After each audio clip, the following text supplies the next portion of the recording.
Gen Z বিক্ষোভে প্রধানমন্ত্রী KP Sharma ওলি ক্ষমতাচ্যুত হওয়ার ৬ মাসের মধ্যে আগামী ৫ মার্চ নেপালে হতে যাচ্ছে সাধারণ নির্বাচন। প্রার্থীদের প্রচার প্রচারণায় গুরুত্ব পাচ্ছে বেকারত্ব প্রসঙ্গ। ১২ লাখ কর্মসংস্থান তৈরির প্রতিশ্রুতি দিয়েছে তরুণ প্রজন্মের আইডল খ্যাত র্যাপার বলেন্দ্র সার দল রাষ্ট্রীয় স্বাধীনতা পার্টি। গগন থাপার দল নেপালি কংগ্রেস পার্টি প্রতিশ্রুতি দিয়েছে ১৫ লাখ কর্মসংস্থানের।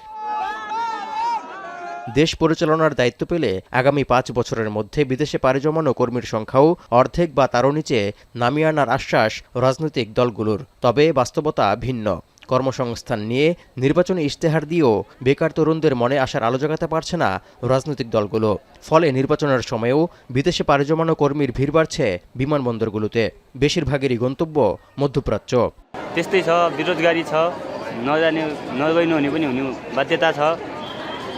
बेरोजगारी बस्नुभन्दा अनि थिरै जानुपर्ने बाध्यता नै जाने हो। কর্মসংস্থানের জন্য বিদেশে যাওয়ার চেষ্টায় নেপালের ট্রেনিং সেন্টারগুলোতেও ভিড় বেড়েছে কয়েক গুণ। দিন-রাত খেটে বিদেশে কাজের জন্য নিজেদের প্রস্তুত করছেন বহু নেপালি। বেকারত্বের পাশাপাশি রাজনৈতিক অস্থিরতা থেকেই হিমালয় কন্যা খ্যাত নেপালের জনগণ বিদেশে চাকরি করাকেই বেশি নিরাপদ মনে করছেন।